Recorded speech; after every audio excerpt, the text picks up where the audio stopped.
पत्रकार संघका अध्यक्ष तथा विभिन्न सङ्घ संस्थाका अध्यक्ष आदरणीय साहित्यकार राजेश लेकाली सर, त्यस्तै गरी वरिष्ठ साहित्यकार तथा आख्यानकार पवन आलोक सर, यस्तै गरी यस ललित सृजना समाजका म आबद्ध संस्थापक कार्यकारी सदस्यको रूपमा आबद्ध रहेको छु।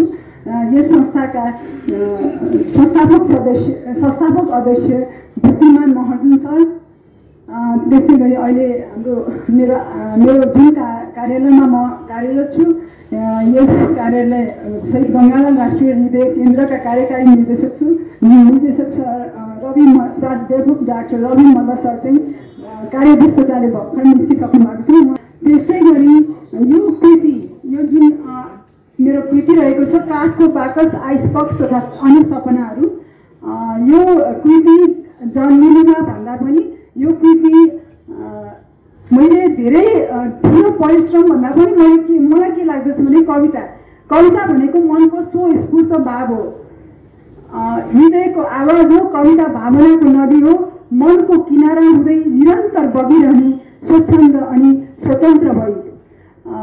विशेषतः कविता रचना गर्दाखेरि हृदयको आवाजलाई कविताको रूपमा अक्षरको सहाराले पानामा उतार्न थालेको पनि 2 दशक भइसकेछ। औपचारिक साहित्य पाठमा देखिएको करिब 2 वर्ष हुँदै गर्दा 2 वर्ष भएको समय औपचारिक कार्यक्रमहरूमा देखिन थालेको साहित्यिक क्षेत्रका धेरै कुरा जान्ने मौका पाइयो।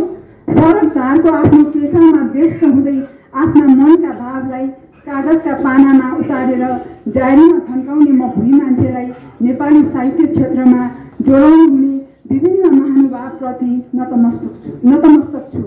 स्कुल अनि क्याम्पसबाट प्रकाशित हुने वार्षिक पत्रिकाहरूमा आफ्ना रचना छपाउनेदेखि लिएर जागिरे जीवनमा पदार्पण गरेदेखि 2065 साल हालसम्म शहीद गङ्गालाल राष्ट्रिय हृदय केन्द्रबाट वार्षिक रूपमा प्रकाशित हुने वार्षिक पत्रिकामा अनवरत रूपमा आफ्ना रचना प्रकाशित गर्दै आफ्ना सृजनशीलतालाई मलजल गरियो।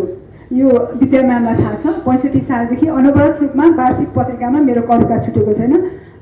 ठ्याक्कै 2 साल अगाडिको कुरा, अग्रज साहित्यकार भक्तबहादुर पण्डित अङ्कल, मेरो अङ्कल पनि होइसिन्छ उहाँ आज व्यस्तताले आइसेन। अङ्कलको साथमा महालक्ष्मी साहित्य समाजको कार्यक्रममा सहभागी भई औपचारिक साहित्य क्षेत्रमा पाइला टेकियो। त्यहाँ निकै दिग्गज साहित्यिक अग्रजहरूसँग जान पहिचान भयो। जुमन किरणज्यू, जो आज हाम्रो यस ललित सृजना समाजको सचिवज्यू पनि हुनुहुन्छ, तथा महालक्ष्मी साहित्य समाजको उहाँ कोषाध्यक्ष हुनुहुन्छ, जसले मलाई साहित्यिक यात्रामा डोराउनु भयो। अनि यसरी नै साहित्यिक यात्रामा बाँड्ने सर्दै गर्दा ललित सृजना समाजका अध्यक्ष बुद्धिमान महर्जन सरसँग चिनजान भएपछि विभिन्न साहित्यिक कार्यक्रमहरूमा सहभागी हुँदै गइयो। साहित्यिक यात्रामा मलाई ताते गराउनु हुने दुवैजनामा हार्दिक नमन। म कृतज्ञ छु मेरा आदरणीय साहित्यिक तथा प्राज्ञिक अभिभावक, वरिष्ठ प्राध्यापक, वरिष्ठ इतिहासविद, वरिष्ठ साहित्यिक राजनीतिक विश्लेषक, वरिष्ठ समालोचक, समीक्षक, प्रखर वक्ता, लेखक, अनुसन्धानकर्ता, साहित्यकार प्रोफेसर डाक्टर गोविन्दमान सिंह कार्की सरप्रति, जसले साहित्य क्षेत्रमा बिल्कुलै नयाँ म जस्तो काँचो माटोलाई कविको छविमा चिनारी दिलाउने जमर्को गर्नुभयो। कृति समीक्षा अनि समाज योजनाका क्रममा यहाँको सदा सहायता तथा सहयोगको सधैँ ऋणी रहनेछु। मेरो साहित्यिक यात्रामा थुप्रै किसिमका संस्थागत कार्यक्रममा सहभागी गराई थप ऊर्जा दिलाउनु हुने महालक्ष्मी साहित्य समाजका अध्यक्ष, जो यहाँ अहिले यहीँ हुनुहुन्छ, श्रीराम पौडेल सरलाई धन्यवाद दिन चाहन्छु। आफ्नो अगुवाईमा भएका कार्यक्रममा उद्घोषण, कविता वाचन इत्यादि अवसर दिँदै साहित्यमा प्रोत्साहन गर्नुहुने वरिष्ठ साहित्यकार मणिराज सिंह सरलाई पनि धन्यवाद टक्राउन चाहन्छु। निमन्त्रणा उहाँलाई पठाएको थिएँ, उहाँको प्रतिकूल स्वास्थ्यका कारण उहाँ उपस्थित हुन सक्नु भएन। उहाँलाई आफ्नो स्वास्थ्य चाँडै सुदृढ होस् भनेर म शुभकामना व्यक्त गर्न चाहन्छु। त्यस्तै आफ्ना रचनालाई कृतिको रूप दिन निरन्तर प्रोत्साहन गर्नुहुने मेरो कार्यालय सहित गङ्गालाल राष्ट्रिय केन्द्र परिवारलाई धन्यवाद दिन चाहन्छु। पुस्तकलाई मूर्त रूप दिनका लागि अतुलनीय भूमिका खेल्नुहुने केआरके प्रिन्टर्सका प्रोप्राइटर मेरी बहिनी, मेरो कजन बहिनी हुनुहुन्छ करुणा श्रेष्ठ तथा ज्वाइँ दीपक श्रेष्ठज्यूलाई मुरी धन्यवाद। कम्प्युटर सम्बन्धी कार्य गर्दै कृतिलाई पठन योग्य बनाइदिने केएनके प्रिन्टर्सका सिपालु डिजाइनर बिजु खड्कीजीलाई धन्यवाद।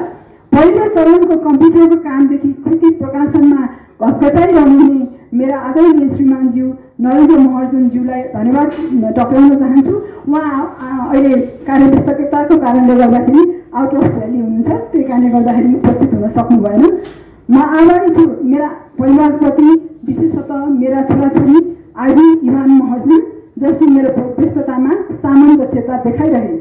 यो किताब प्रकाशनमा आर्थिक सहयोग गर्नुहुने मेरो सहोदर भाइ तथा बुहारी सुदीप श्रेष्ठ र बुहारी लक्ष्मी श्रेष्ठलाई, जो अहिले बाल्टिमोर अमेरिका निवासी हुनुहुन्छ, उहाँहरूलाई विशेष धन्यवाद।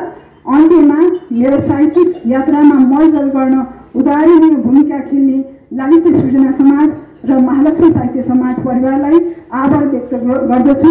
यो विश्राम होइन, सुरुवात हो चन्द्रमा छुने उडानको। धन्यवाद।